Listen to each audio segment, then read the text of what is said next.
ఆదికాండము 3వ అధ్యాయము. దేవుడైన యెహోవా చేసిన సమస్త భూజంతువులలో సర్పము యుక్తి కలదై ఉండెను. అది ఆ స్త్రీతో, ఇది నిజమా? ఈ తోట చెట్లలో దేని ఫలములనైనను మీరు తినకూడదని దేవుడు చెప్పెనా అని అడిగెను. అందుకు స్త్రీ, ఈ తోట చెట్ల ఫలములను మేము తినవచ్చును. అయితే తోట మధ్యనున్న చెట్టు ఫలములను గూర్చి దేవుడు మీరు చావకుండునట్లు వాటిని తినకూడదనియూ వాటిని ముట్టకూడదనియూ చెప్పెనని సర్పముతో అనెను. అందుకు సర్పము, మీరు చావనే చావరు. ఏలయనగా మీరు వాటిని తిను దినమున మీ కన్నులు తెరవబడుననియూ మీరు మంచి చెడ్డలను ఎరిగిన వారై దేవతల వలె ఉందురనియూ దేవునికి తెలియునని స్త్రీతో చెప్పగా, స్త్రీ ఆ వృక్షము ఆహారమునకు మంచిదియు కన్నులకు అందమైనదియు వివేకమిచ్చు రమ్యమైనదియునై యుండుట చూచినప్పుడు ఆమె దాని ఫలములలో కొన్ని తీసుకొని తిని తనతో పాటు తన భర్తకును ఇచ్చెను. అతడు కూడా తినెను. అప్పుడు వారిద్దరి కన్నులు తెరవబడెను. వారు తాము దిగంబరులమని తెలుసుకొని అంజూరపు ఆకులు కుట్టి తమకు కచ్చడములను చేసుకొండ్రి. చల్లపూటను ఆదామును అతని భార్యయు తోటలో సంచరించుచున్న దేవుడైన యెహోవా స్వరమును విని దేవుడైన యెహోవా ఎదుటికి రాకుండా తోట చెట్ల మధ్యను దాగుకొనగా, దేవుడైన యెహోవా ఆదామును పిలిచి, నీవు ఎక్కడ ఉన్నావనెను. అందుకతడు, నేను తోటలో నీ స్వరము వినినప్పుడు దిగంబరినిగా నుంటిని గనుక భయపడి దాగుకొంటినెను. అందుకాయన, నీవు దిగంబరివని నీకు తెలిపినవాడెవడు? నీవు తినకూడదని నేను నీకాజ్ఞాపించిన వృక్ష ఫలములు తింటివా అని అడిగెను. అందుకు ఆదాము, నాతో నుండుటకు నీవు నాకిచ్చిన ఈ స్త్రీయే ఆ వృక్ష ఫలములు కొన్ని నాకియ్యగా నేను తింటినెను.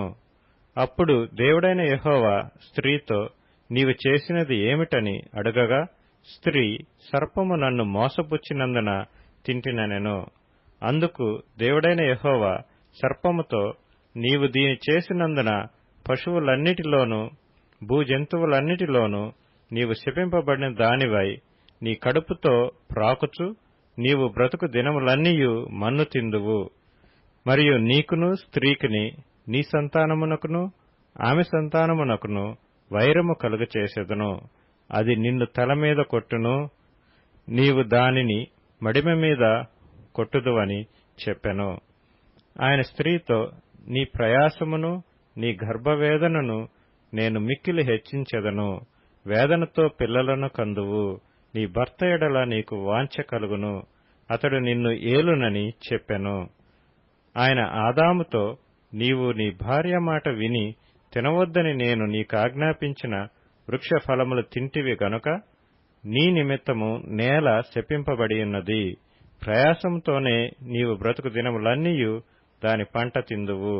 అది ముండ్ల తుప్పలను గచ్చ పొదలను నీకు మొలిపించును. పొలములోని పంట తిందువు. నీవు నేలకు తిరిగి చేరు వరకు నీ ముఖపు చెమట కార్చి ఆహారము తిందువు.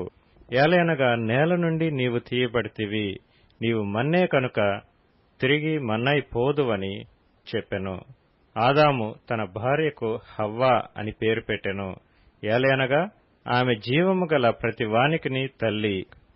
దేవుడైన యెహోవా ఆదామునకును అతని భార్యకును చర్మపు చొక్కాయలను చేయించి వారికి తొడిగించెను. అప్పుడు దేవుడైన యెహోవా, ఇదిగో, మంచి చెడ్డలను ఎరుగునట్లు ఆదాము మనలో ఒకని వంటి వాడాయెను.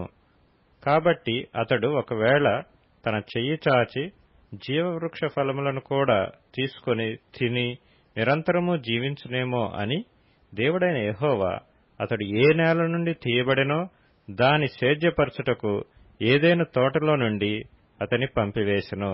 అప్పుడాయన ఆదామును వెళ్లగొట్టి ఏదెను తోటకు తూర్పు దిక్కున కెరూబులను జీవవృక్షమునకు పోవు మార్గమును కాచుటకు ఇటు అటు తిరుగుచున్న ఖడ్గ జ్వాలను నిలవబెట్టెను.